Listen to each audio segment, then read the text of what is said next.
నమస్తే, సంగీత కిచెన్కి స్వాగతం. ఈరోజు రెసిపీ ఎంతో రుచికరమైన కోడిగుడ్డు పచ్చడి. ఇది ఎలా పెట్టుకోవాలో మనం ఇప్పుడు చూద్దాము. ఫ్రిడ్జ్లో పెట్టుకుంటే నెల రోజుల వరకు కూడా నిల్వ ఉంటుంది.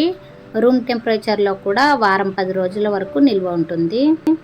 కావలసిన పదార్థాలు: ఉడికించిన కోడిగుడ్లు, 3 టీ స్పూన్ల కారం, రుచికి సరిపడా ఉప్పు, 2 టీ స్పూన్ల ఆవాలు వేయించి పెట్టుకున్నాను, 10-12 వెల్లుల్లి రెబ్బలు, 1 టీ స్పూను జీలకర్ర, 1/2 టీ స్పూను మెంతులు వేయించి పెట్టుకున్నాను, 1 నిమ్మకాయ రసం. ఇప్పుడు ఒక మిక్సీ జార్ తీసుకొని మనం వేయించి పెట్టుకున్న ఆవాలు, మెంతులు, జీలకర్ర వీటన్నిటినీ వేసేసుకొని మెత్తని పొడిలాగా మిక్సీ పట్టేసుకుందాము. చూడండి, మిక్సీ పట్టిన తర్వాత ఇలా ఉంది. ఇది పక్కన పెట్టేసుకొని ఉడికించిన కోడిగుడ్లకు మనము ఫోర్క్ తీసుకొని ఇలా ఘాట్లు పెట్టుకోవాలి. ఇలా అయినా చేసుకోవచ్చు, లేదంటే కత్తి తీసుకొని చిన్న చిన్నగా ఘాట్లు పెట్టుకోవాలి. అన్నీ ఇలా తయారు చేసి పెట్టుకున్నాను నేను. ఇప్పుడు గ్యాస్ ఆన్ చేసుకొని ఒక కడాయి పెట్టుకున్నాను. దాంట్లోకి 1 కప్పు నిండా నూనె వేసుకొని, నూనె కొంచెం వేడెక్కిన తర్వాత ఈ కోడిగుడ్లన్నింటినీ వేసుకొని లైట్ గోల్డెన్ బ్రౌన్ కలర్ వచ్చేంత వరకు వేయించుకోవాలి.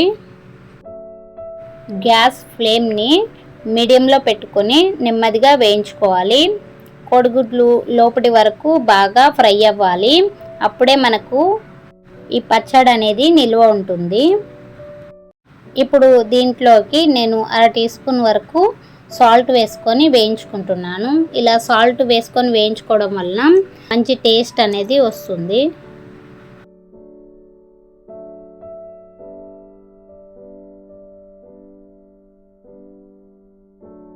చూడండి, ఇలా ఫ్రై అయిపోయిన తర్వాత వీటిని ఒక ప్లేట్లోకి తీసేసుకుందాము. ఇప్పుడు అదే వేడి నూనెలోకి తాలింపు పెట్టుకుందాము. 1.5 టీ స్పూను ఆవాలు వేసుకుంటున్నాను. అవి కొంచెం చిటపటలాడిన తర్వాత మనం కచ్చా పచ్చాగా దంచుకొని పెట్టుకున్న వెల్లుల్లి రెబ్బలు వేసేసుకోవాలి.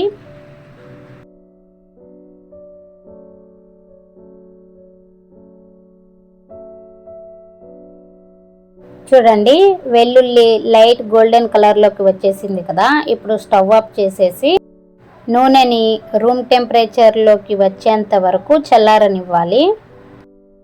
చూడండి, నూనె పూర్తిగా చల్లారిపోయింది. ఇప్పుడు దీంట్లోకి కారం వేసుకోవాలి. టేస్ట్కి సరిపడా ఉప్పు కూడా వేసేసుకోవాలి. మనం ముందుగా వేయించి పెట్టుకొని గ్రైండ్ చేసుకున్న ఆవాలు, జీలకర్ర, మెంతుల పొడి వేసేసుకోవాలి. వీటన్నిటిని వేసి ఒకసారి బాగా కలిపేసుకోవాలి. ఈ పచ్చడి ఎక్కువ రోజులు నిల్వ ఉండడానికి మనం దీంట్లోకి నిమ్మరసం వేసుకుందాము. ఈ నిమ్మరసం వేసుకోవడం వలన ఎక్కువ రోజులు నిల్వ ఉంటుంది. ఇంకా ఈ పచ్చడికి కూడా మంచి రుచి వస్తుంది. ఇప్పుడు దీంట్లోకి మనం ముందుగా ఉడికించి వేయించి పెట్టుకున్న కోడిగుడ్లను వేసుకొని కలుపుకోవాలి. ఈ కోడిగుడ్డు పచ్చడిని వెంటనే కాకుండా 6 గంటలు 8 గంటల పాటు అలాగే వదిలేసి ఆ తర్వాత మనం తింటే ఆ నిమ్మరసం, కారం, ఉప్పు అనేది కోడిగుడ్డుకి బాగా పట్టుకొని మంచి రుచి అనేది వస్తుంది. ఒకసారి మీరు ఈ రెసిపీని ట్రై చేయండి. ఈ రెసిపీ కనుక మీకు నచ్చినట్టయితే ఒక లైక్ చేయండి, షేర్ చేయండి. కొత్తగా చూస్తున్న వారైతే సబ్స్క్రైబ్ చేసుకోండి. Thanks for watching.